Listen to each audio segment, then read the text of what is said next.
我想讲三个问题。第一个问题是说，这种他们要说是荒唐可笑、相比图章的制度，呃不客气的说，西方学者呃经常经常要研究这两个两个 institutions， 这个人大制度和这个政协制度，因为人大制度和政协都有，是不是都有5层？中央是最高，下面是省，对，有五再层，往下是什么是区还是什么是市省完了市、市、县、乡和镇、乡镇。乡和镇？所以这个制度非常非常比较庞大。为什么它存在？它有什么作用？从 functional 的角度去看，就是说作用主义的这个角度去看，共产党为什么要这个建立和维持这种制度？So Rory Truex 是一个人研究这个问题，还有一个实际上是北大的教授，名字叫做张昌东，他在美国护博士学位，应该是在 Wisconsin 或者哪里得到一个博士学位。还有一个学者叫做约后，在 Penn University of Pennsylvania， 还有一些别的人研究这个问题。这个 人大代表会议的制度有什么作用？他们呢大概认为，从作用的角度去看，它是一个能够协调国家和社会的关系的一个口，你可以说一个制度。怎么协调？就是说，这个是一个地方，一个场合，这个党员、公务员和社会的精英能够接触的一个地方。他们在接触的实践过程当中，可以互相认识，可以建立关系，可以说明一些社会的问题和国家的道理。这样的话会调节两方的关系。下面这个社会的精英会提出一些信息，在提出要求或者信息的过程当中，他们会让国家的干部更深入的了解社会的情况，可以提前解决一些可能如果没有解决的问题会出生问题的一些事情。这个是第一，可以说是信息的作用。第二个作用是一个叫做 co-optation， 不知道中国怎么翻译 co-opt， 就是把这个社会的精英把他们拉进来，让他们有一个感觉，就是说我是国家的参与者，我是国家的部分，我不是跟国家有一个对待的一个关系，我跟国家有一个合作的一种关系，这个叫做 co-optation。这样的话，你从外面就变为一个内部的人员，虽然你不是公务员，也不是你如果也不是党员，你还是在里面。第三个是说，共产党他们强调我们不是威权，我们不是专制，我们是一种民主，我们的这种民主比西方的民主还优秀，还好，还比他们还有效，还有真正能够代表人们的利益。所以有这种制度也会就是说实现会落实中共的这个民主的概念，所以这个是可以说是共产党的逻辑。那么社会经营的逻辑是什么？社会经营参与和可以说比较严肃的参与这个制度的逻辑也是几种。一种是说，我刚才也提到，就是说，你可以把你所面临的社会和经济里面的问题，你可以反映上来。当然，如果要反映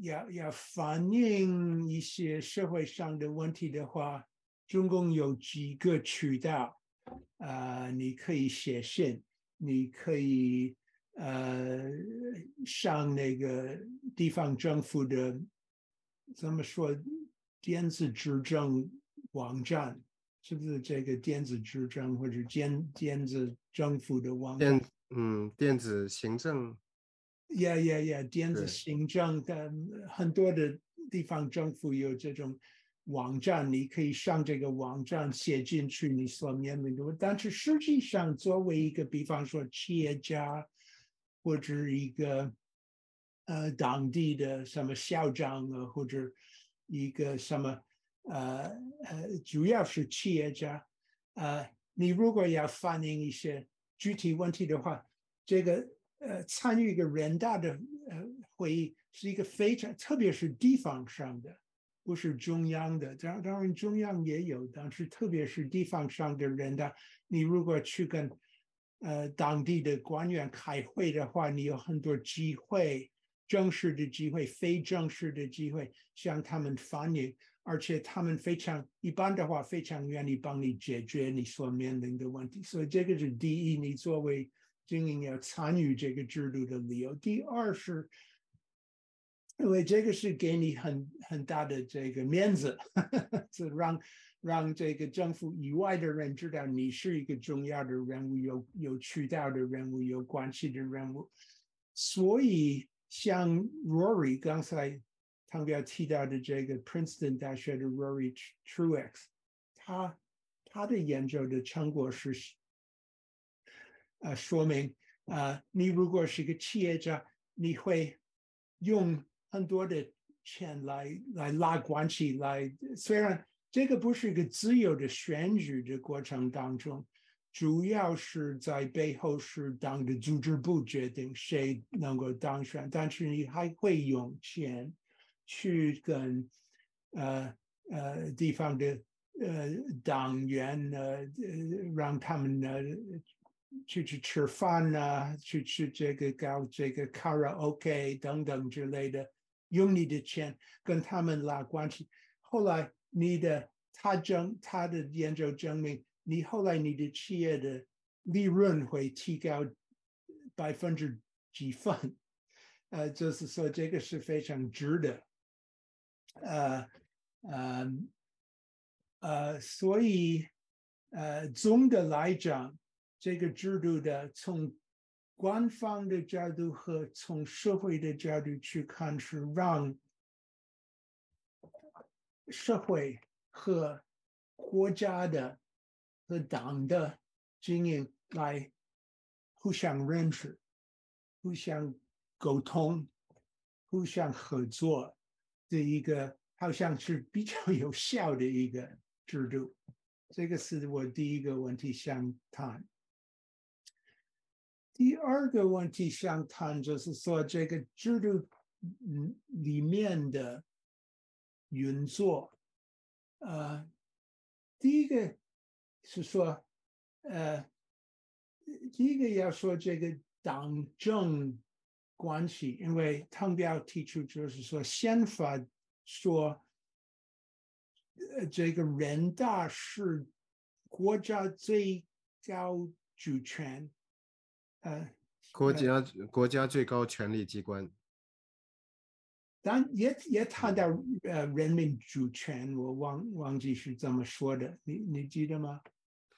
就是说嗯，人大就是这个意味着人民在中华人民共和国是有最高主权，这个所谓的人民最高权力的机构，它实际上是在中国共产党下面运作，实际上是好像是这个共产党有主权，不是人民代表有主权，好像是这样。但是这个里面的逻辑是这样，就是说中共这个是一个马克思主义的一个逻辑，就是认为历史上人民是这个主角，历史是人民产生的，人民应该是有主权，但是人民这个概念的意思是包括这个所谓的 progressive right 先进性的阶级，按照经典的马克思主义，就是说这个无产阶级应该是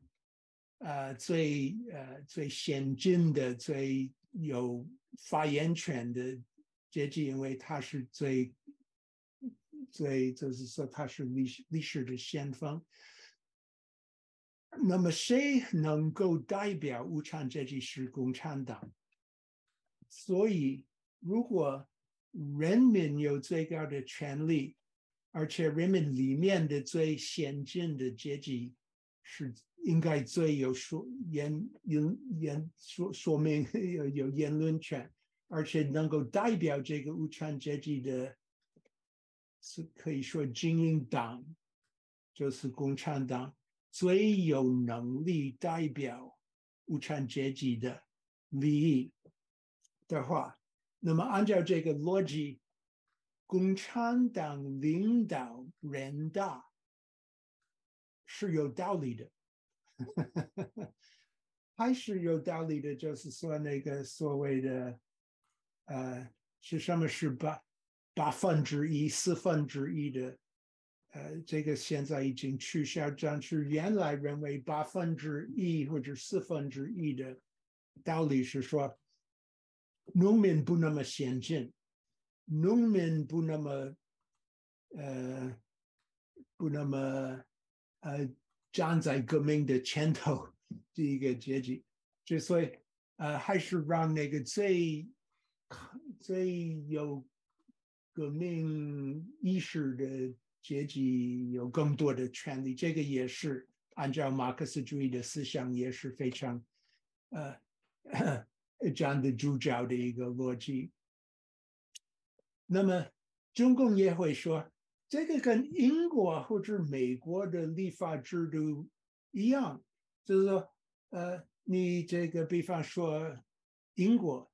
这个国会，这个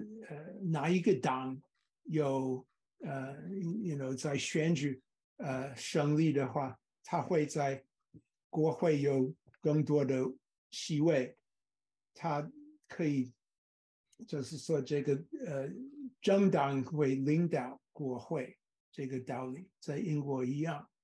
在美国也差不多，但是美国的立法机构比较复杂，但按道理，你如果民主党是得到what do you say the two houses 国会两院，两院，如果民主党得到两院的最多的席位的话，民主党会让那个两院通过他们的法案，所以中共会说我们在中国是执政党，之所以我们作为执政党能够领导那个立法机构是跟西方一样。当然，它跟西方的立法机构的区别有很多，有很多的区别。我们可能把这个问题放在一边，后来来比较一下。那么谈到人大的它的这个作用的话，当然人大是1年开一次会。他1年开一次，大概是不是2个礼拜左右的会议？对，2个星期。2个星期，而且他的代表是滕彪刚才说明是差一点3000人，所以他们很少全体开会。如果光有一本书，这个我忘了是比较几年前发表的一本书，说明这个人大的开会的过程。一般的话，每一个省的代表团会住在某一个旅馆，在北京。他们在那个旅馆开会，不是争论立法的内容，而是学习，比方说这个总理的政治工作报告，学习最近的这个党提出的要立的法律，就是说他们要学习，总的来讲，他们要学习国家政策。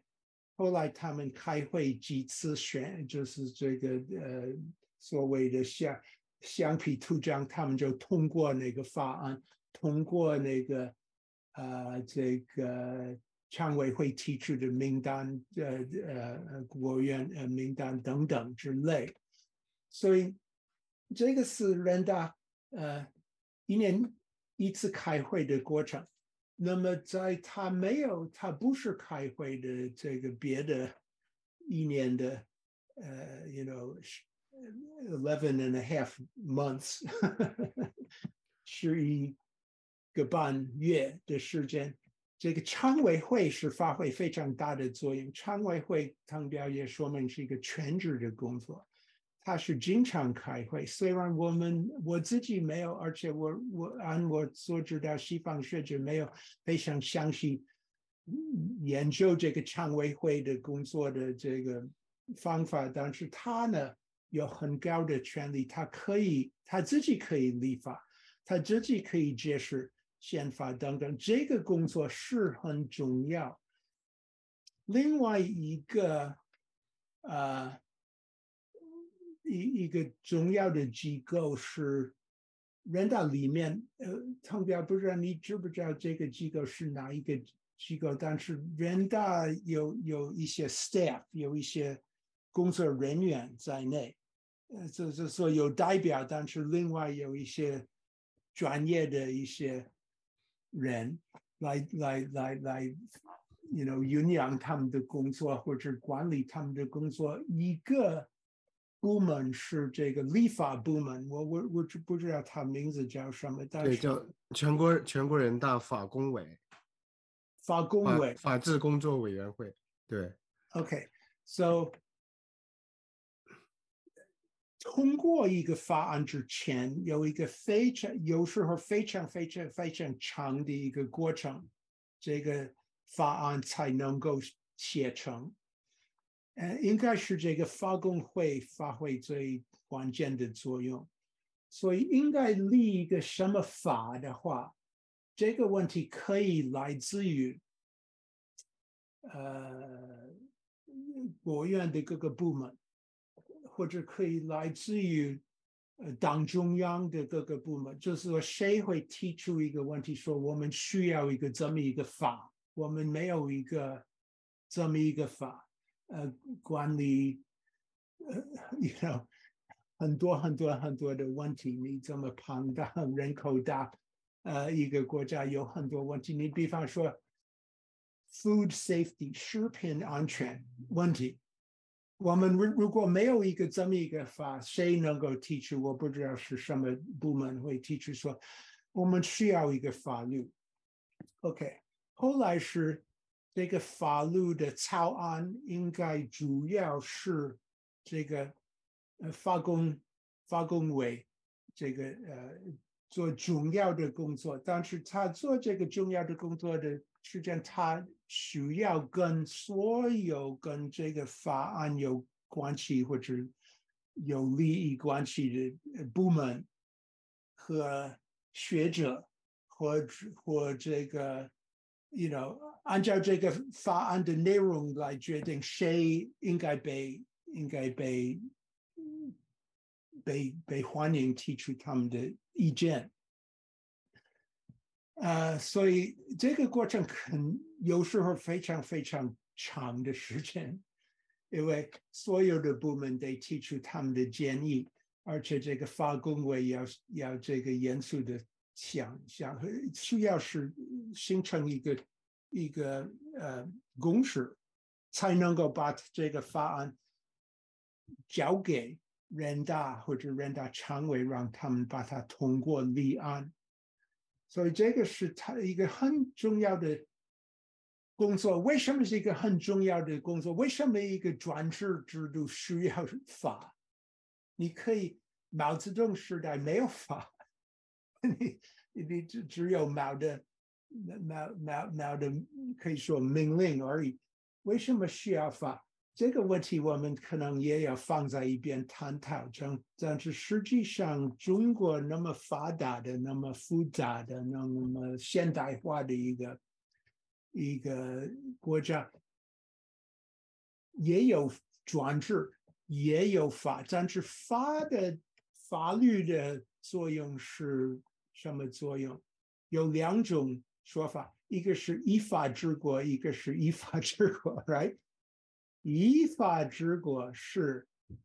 利用，这个依法是所以的依法治国的意思是说，我这个执政党来利用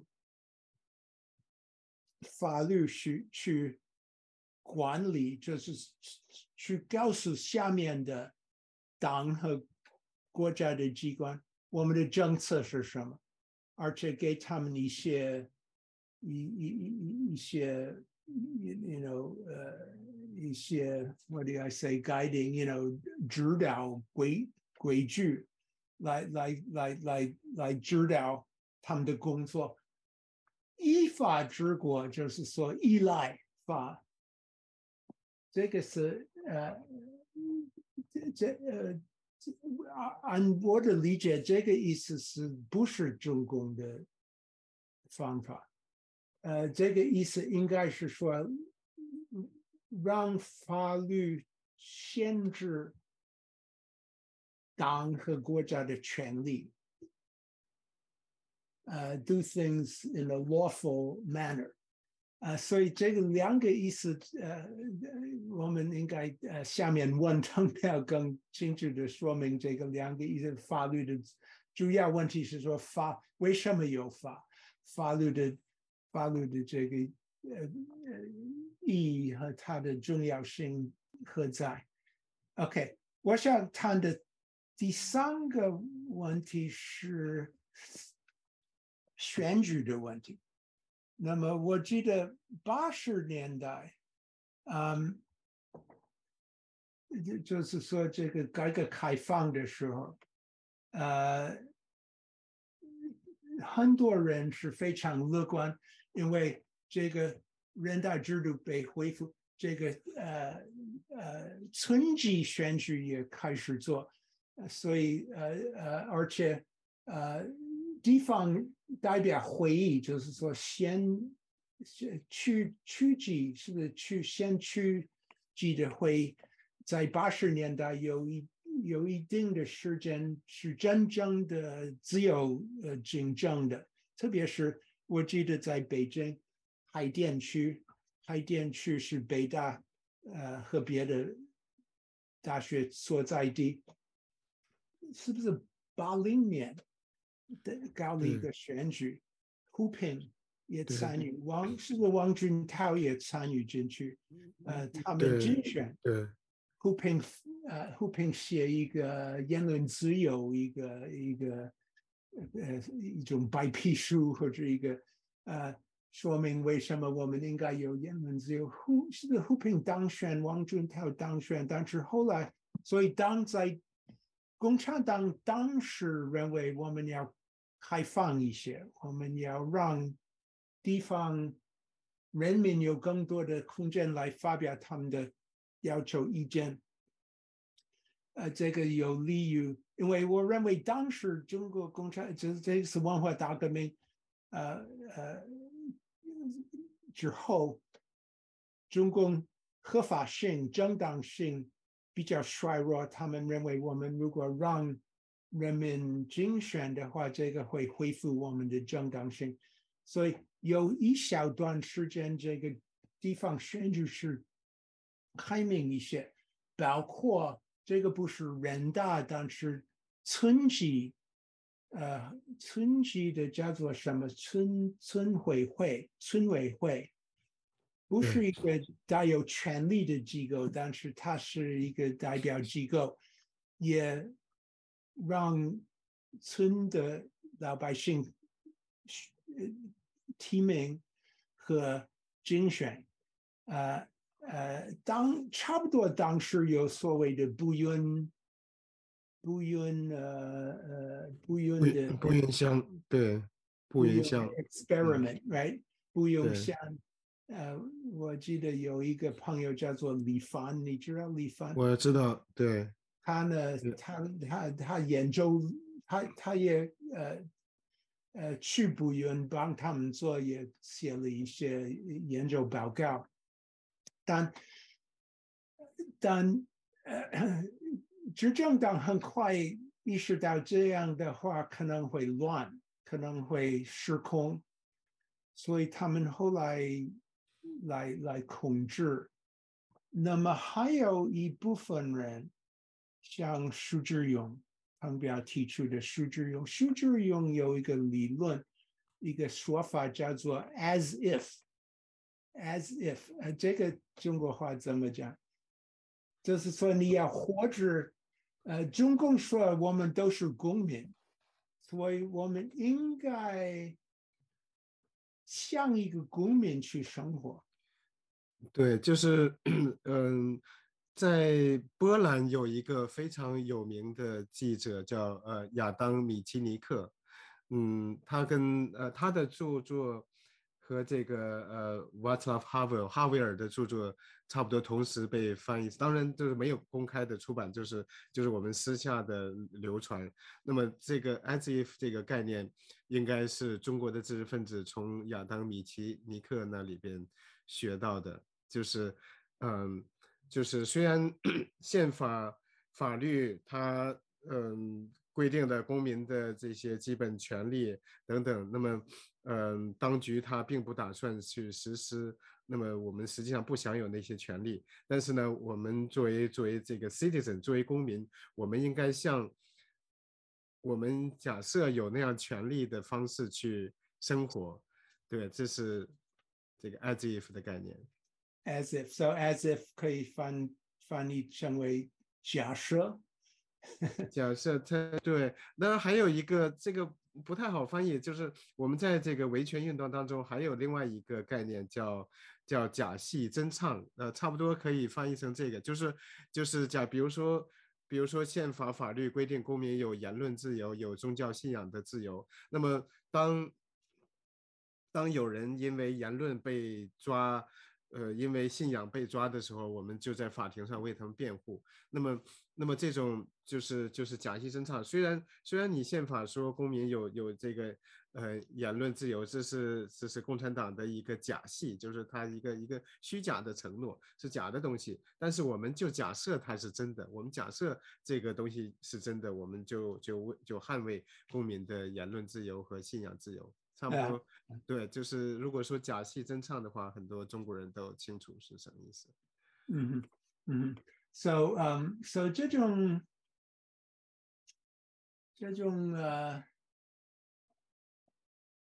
简单说乐观的态度，80年代比较多，那么后来执政党就让大家很清楚，他不想失控，但90年代以后还有一部分人，就是继续乐观认为这个制度，如果这个制度表面上很漂亮，我们就可以利用这个制度去 as if 这个制度是真的，假戏真况，我们可能会推动就是可以把这个假的东西把它成为实质的东西，但是这个到现在为止还没有成功。那么 OK， 最后要提出两个问题，这个问题我们可以我就提出问题不回答，让大家可能自己发表他们的意见。一个问题是说，中国是坚决选举，按汤表所说的，但能不能直接选举？可不可以在中国那么按照中国的所谓的国情？国情是包括人口大，包括过去，至少过去，执政党说我们还是一个落后或者发展中的国家，这种国情，面临这种国情的话，能不能直接选举？比方说国家主席、人大代表，是不是必要坚决选举？执政党说，这种直接选举是不可能实现的，因为我们国家太大，人太落后，不是一个客气的一个说法，但是这个原来是中共自己提出的说法，或者是说中国现在已经现代化到一个没有很大的问题做直接选举，就是中共不想让人民有那么多的自由而已。这个是一个问题。